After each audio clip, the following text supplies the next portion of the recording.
Today, we're going to talk about how to perform a drop test in LS-DYNA.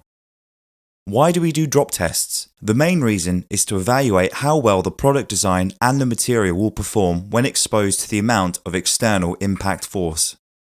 This type of study is typically done for consumer electronics, but it's very expensive when done experimentally.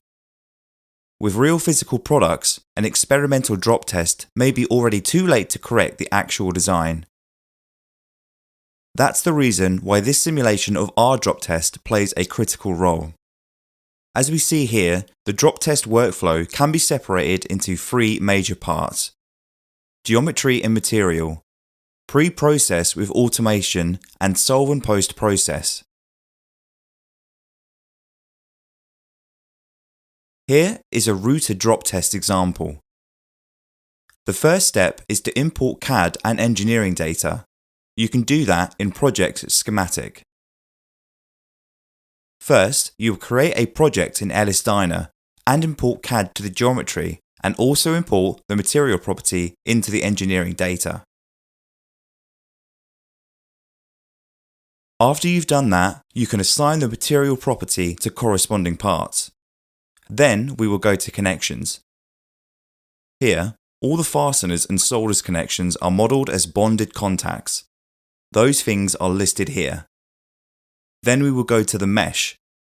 You need to be careful about mesh to use appropriate mesh size and refine some local areas if needed. Next, I'm going to highlight the most important part here is to set up the drop orientations. Here we introduce the drop test plugin. It's an external add-on to help create a drop orientation conveniently. Here, you just click on the drop test plugin and it will create a folder for you. And if you need a drop test, just click on that. If you perform a ball impact analysis, you can do this, and you can also perform tip over analysis. So, let's do a drop test. After we click this, it will create this folder for you and ask for the job height, or equivalently, initial velocity.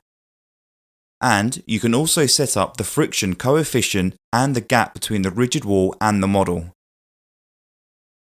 So after you're fine with these settings, you can go to one level down to the real drop orientations.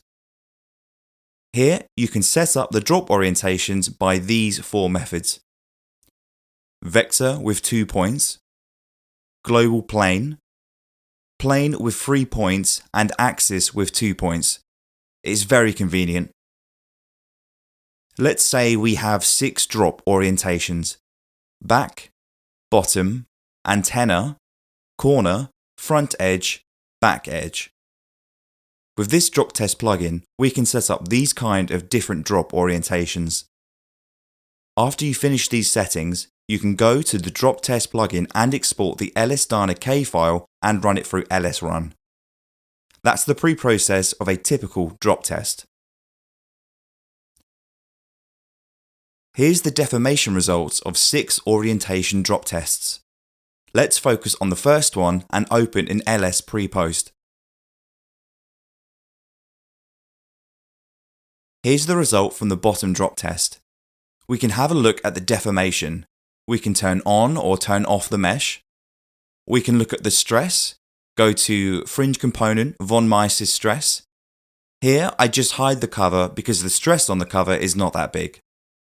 So here you can see with the color magenta, this part is much more critical than other parts. We can also look at the other results like the assessment, which had the range, but then you can see the displacement, the counterpoint.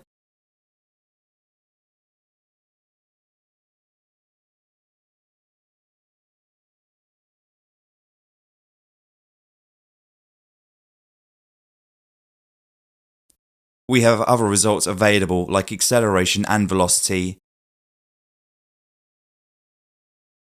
and strain components. Here's another example about cell phone drop tests. Same as before.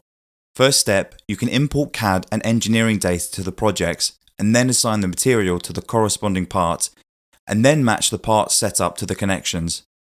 Here, most connections are bonded contacts. Next step, we're going to set up the drop orientations.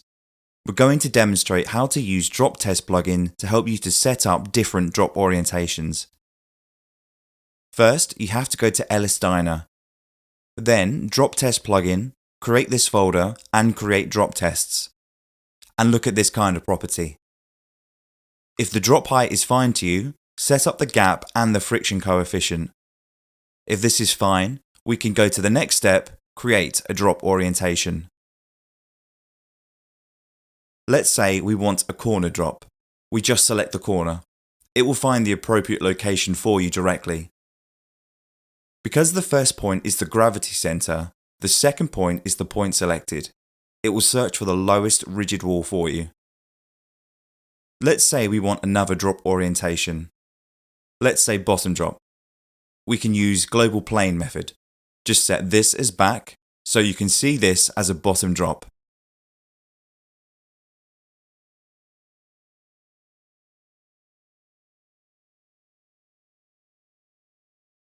Let's test another case.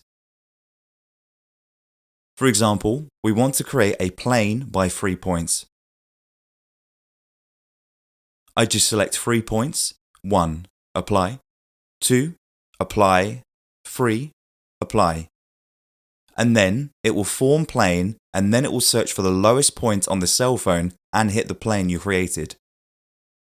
That's about the pre-process of this example.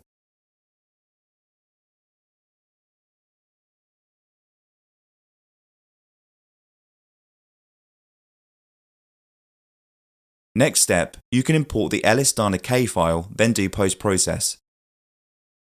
Here are the corner drop test results. You can see the von Mises stress here, and since this is a corner drop, therefore the corner you will see stress concentration. Besides that, we can also view other results like effective plastic strain, first principal stress, and all other stress components. For the nodal results, we have displacement velocity and acceleration. To learn how to improve the safety and reliability of your consumer electronic products, check out www.ansys.com/LSDyna.